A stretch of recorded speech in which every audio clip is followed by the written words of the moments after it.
Assalamualaikum semua. Okey, untuk kali ni aku nak share berkenaan dengan ini dia. Barang yang aku beli iaitu Monoshock Y15ZR. So, aku beli Monoshock ni untuk aku punya absorber belakang ni. So, kalau yang ni original motor. So, aku pakai dah 4 tahun motor ni. So, dia punya absorber dah lembut. So, tu yang aku beli benda ni. So, untuk video kali ni aku akan tunjukkan korang apa benda yang ada dekat dalam video ni. Okey, jom. Okey guys, so yang ni barang yang aku beli. Tengok sini Okey. So, barang ni adalah daripada Shopee. Nampak tak ni? So, dia aku beli ni kalau ikutkan pada berapa bulan Ada tulis kat sini. Sini tak ada tulis. So, ini alamat aku semua ada, nombor telefon aku semua ada barang daripada Shopee. So, sekarang ni tengok jam dah pukul apa? Pukul 3.25, pukul 11 pula. 11:10. So, yang ni yang aku beli dekat Shopee. Nampak tak ni? Ni, okey. Y15ZR 205mm oli Monoshock. Okey, so ni aku beli RM215. So, yang ni aku dah beli kalau ikutkan pada, tengok ni, detail ni. Pada 10 bulan 8 So, sekarang dah bulan 10. Lebih kurang 2 bulan Aku ambil masa untuk pasang ni sebab aku banyak kerja. So, tak apa. So, jom. Aku akan buka kotak ni. So, korang boleh tengok. Alright. So, inilah dia. Monoshock Oli Advanced Suspension Technology. Okey, nampak tak ni? So, ni dia punya detail 205mm gold all-in. Okey, so jom kita tengok apa yang ada dekat dalam dia. Oh. Okey. Nampak tak ni? Okey, so ini adalah dia punya manual. Nampak tak sini? Lepas tu, okey, dia tengok jap. Dalam manual ni pun dia dah ada kasih stiker kan. Okey, kejap stiker dia. Okey, so ni stiker dia, nampak tak?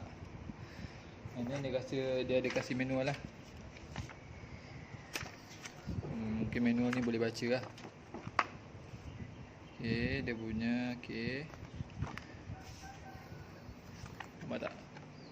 Ini mungkin cara dia bekerja ni. So, ini aku perlu baca sebab aku pun nak komen banyak-banyak pun tak ada ilmu sangat. Okey, ni dia punya ni. Lepas tu dia ada kasih, nampak tak, bracket. Okey, nampak bracket dengan skru Allen key ada 3. Okey.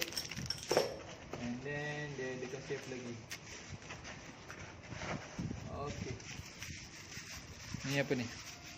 Oh, ini pun dia punya tempat pemegang dia. Nampak tak? Oh, agak besi ni agak tebal juga. So, yang ni tadi kita letak tabung tempat kita letak tabung. Yang ni dekat bahagian motor. So, kita akan skru, letak dia macam ni. Okey. Itu satu. And then ada lagi stiker.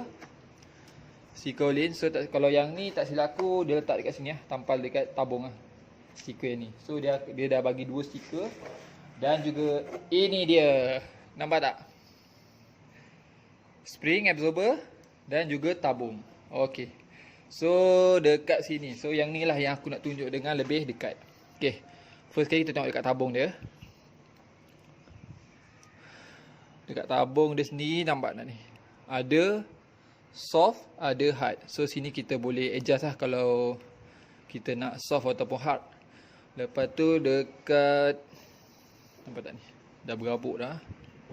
Okey, dekat sini pun kalau tak silap ada juga ni. Nampak tak? Ada pusing. Ada fast dengan slow. Ni untuk bounce ni, bounce. Okey. So, dekat sini pun yang tak sure lah. Okey, so tak apa. So, nampak tak ni? Kalau rasa kualiti dia agak kualiti ni. So, aku rasa agak berbaloi dengan harga RM212. Agak berbaloi dengan barang yang aku dapat lah. So, nampak tak ni? Okey. So, yang ni aku akan mulakan pasang dekat aku punya motor ni. Nampak tak? So, aku akan tukarkan monoshock yang tu. Okay, so jom. Okay guys, penambahan sikit. So yang ni ada hard, ada soft. So tengok aku pusing 1, 2, 3, 4, 5, 6, 7, 8, 9, 10, 11, 12, 13, 14, 15, 16, 17, 18, 19, 20, 21, 22, 23, 24, 25, 26, 27, 28, 29, 28. So yang ni ada 28 pusingan. So kita nak tengok yang ni pula. Okay, so nampak ni fast dengan slow. So aku akan tengok berapa banyak pusingan boleh.